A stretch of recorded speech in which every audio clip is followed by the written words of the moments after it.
नमस्कार दोस्तों, स्वागत है आपका मेरे YouTube चैनल ब्रेनी में।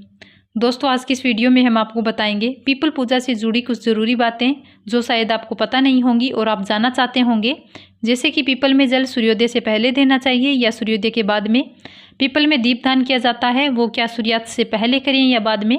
क्या सुबह और शाम दोनों समय पीपल के नीचे दीपक जला सकते हैं या नहीं। क्या शनिवार के दिन ही पीपल में जल दे सकते हैं, अन्य वार को नहीं।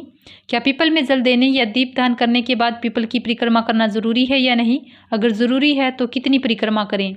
तो इस प्रकार की ये बातें आपको आज की इस वीडियो में बताएंगे। तो दोस्तों, सबसे पहले हम जानते हैं कि पीपल की पूजा करने से हमें क्या क्या लाभ होते हैं।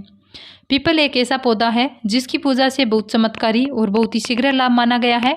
ऐसा देखा भी गया है कि कोई व्यक्ति बहुत लंबे समय से बीमार है, बहुत परेशान है, तो वो पीपल में जल अर्पित करता है तो उन्हें बहुत जल्द स्वस्थ होने में लाभ मिलता है और उन्हें उनकी दवाइयों का असर होता है और वो बहुत जल्द स्वस्थ हो जाता है।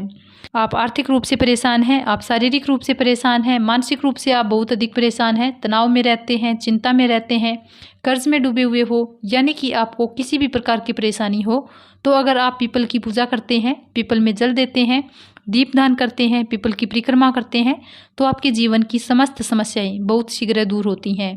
पीपल की पूजा के बहुत चमत्कारी लाभ हमारे शास्त्रों में भी बताए गए हैं। अगर आप किसी भी प्रकार की ऐसी परेशानी से ग्रस्त हैं जिसका निवारण आपको नहीं मिल रहा है, जिसका कारण भी आपको समझ नहीं आ रहा है, तो आपके आसपास पीपल का वृक्ष हो या मंदिर में पीपल का वृक्ष हो, तो आप हर शनिवार को पीपल में जल देने जाएं और शाम के समय दीपदान कीजिए, तो आपको बहुत ही जल्द आपकी चिंता से, आपकी परेशानी से छुटकारा मिलेगा। दोस्तों, कारण ये होता है कि हमारे शास्त्रों में ऐसा माना गया है कि पीपल के वृक्ष में कई देवी देवताओं का वास होता है। 33 कोटि देवी देवता इस वृक्ष पर वास करते हैं। भगवान विष्णु, भगवान शिव और ब्रह्मा जी स्वयं इस वृक्ष पर वास करते हैं और माता लक्ष्मी भी समय समय पर पीपल के वृक्ष पर वास करती है। इस तरह जब 33 कोटि देवी देवताओं का आशीर्वाद हमें मिलता है, भगवान श्री का आशीर्वाद हमें मिलता है और हमारे पितर भी पीपल के वृक्ष में वास करते हैं। पीपल के वृक्ष को पितरों का वास माना गया है। जब हम पीपल पूजा करते हैं तो हमें इन सभी का आशीर्वाद हमें प्राप्त होता है और हमारी मनोकामना शीघ्र ही पूर्ण हो जाती है और हम किसी भी परेशानी से ग्रस्त हैं तो वो परेशानी बहुत ही शीघ्र दूर हो जाती है।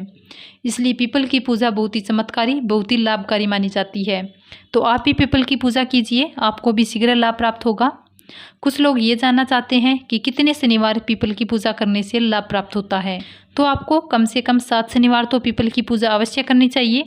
अगर आप लगातार 11 या 21 शनिवार करते हैं या इससे भी अधिक करें, तो जैसे आप शुरू कर रहे हैं, आप 7.5 में हैं या फिर आपके ऊपर ढैया चल रही है, तो आपको निरंतर ही हर शनिवार को पीपल में जल देना चाहिए। जब तक आप पर ढैया है तब तक जल दीजिए, क्योंकि ढैया या 7.5 की जो परेशानी होती है ये बहुत ज़्यादा परेशान करने वाली होती है, मानसिक रूप से भी और आर्थिक रूप से भी। तो अगर आप पीपल में जल देते रहेंगे तो आप इन परेशानियों से, जैसे ढैया या 7.5 जैसी परेशानियां हैं, इनसे बहुत जल्द राहत पाएंगे। अब जानते हैं कि क्या पीपल में जल शनिवार को ही दिया जाता है, अन्य वार को नहीं। अगर आप रविवार को छोड़कर किसी भी वार को पीपल में जल दें तो अच्छा ही होगा, शुभ ही होगा। लेकिन सिर्फ अगर आप शनिवार को ही पीपल में जल देते हैं तो इससे भी आपकी समस्त प्रकार की परेशानियां दूर हो जाती है।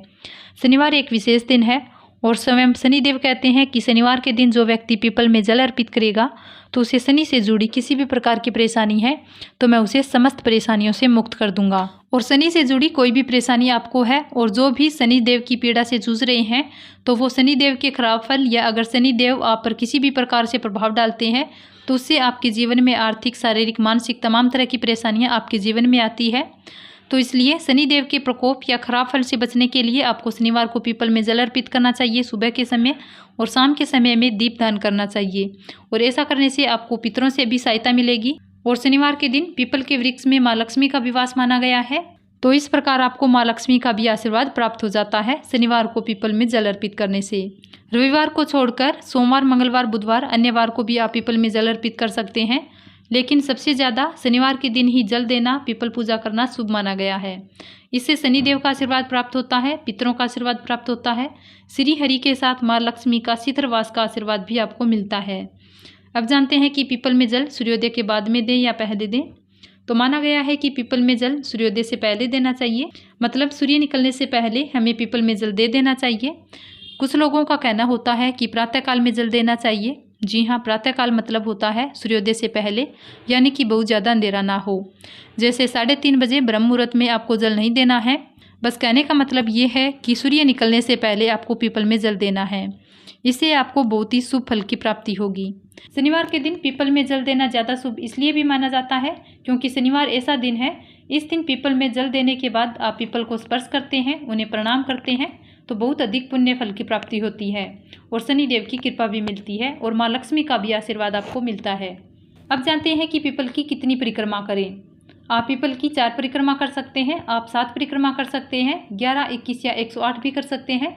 इतनी ज़्यादा नहीं तो 4 या 7 परिक्रमा जरूर करें और परिक्रमा करते समय ओम नमो भगवते वासुदेवाय नमः मंत्र का जाप कर सकते हैं या फिर आप जिस देवता में ज़्यादा विश्वास रखते हैं उस देवता के नाम का भी स्मरण करते हुए पीपल की परिक्रमा कर सकते हैं।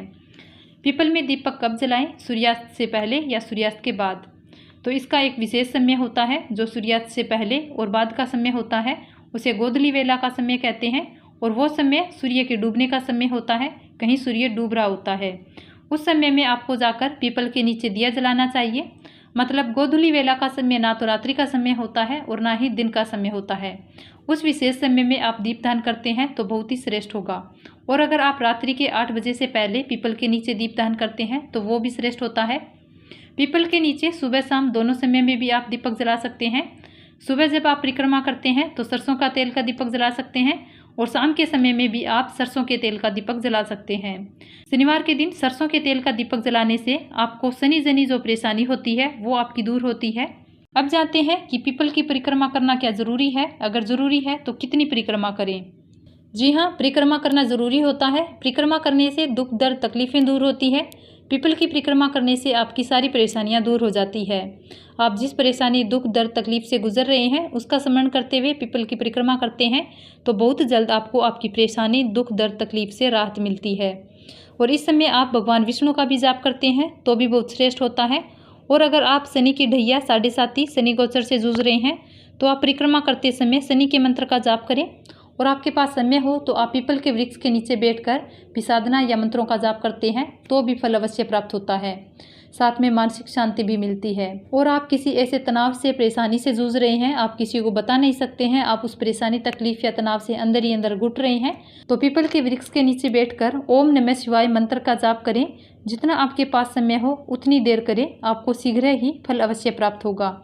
क्योंकि पीपल के वृक्ष के नीचे जप करने से हमें अपने पितरों की भी कृपा मिलती है और पीपल के नीचे साधना करने से सिद्धि की प्राप्ति होती है। अगर आप पीपल के वृक्ष के नीचे बैठकर हनुमान चालीसा का पाठ करते हैं तो कर्ज से मुक्ति मिलती है। भगवत गीता का पाठ किया जाए तो जन्मों जन्मों के पाप नष्ट होते हैं। सुंदरकांड का पाठ करते हैं तो आपके जीवन में और आपके आने वाले कार्यों में आने वाली बाधाएं दूर होती हैं। तो आपको किसी भी प्रकार की परेशानी है तो आप शनिवार के दिन पीपल के वृक्ष को जल दें, दीपदान करें, परिक्रमा करें, आपको आपका फल अवश्य प्राप्त होगा। तो उम्मीद करती हूँ आपको आज की इस वीडियो में दी गई जानकारी आपको अच्छी लगी होगी।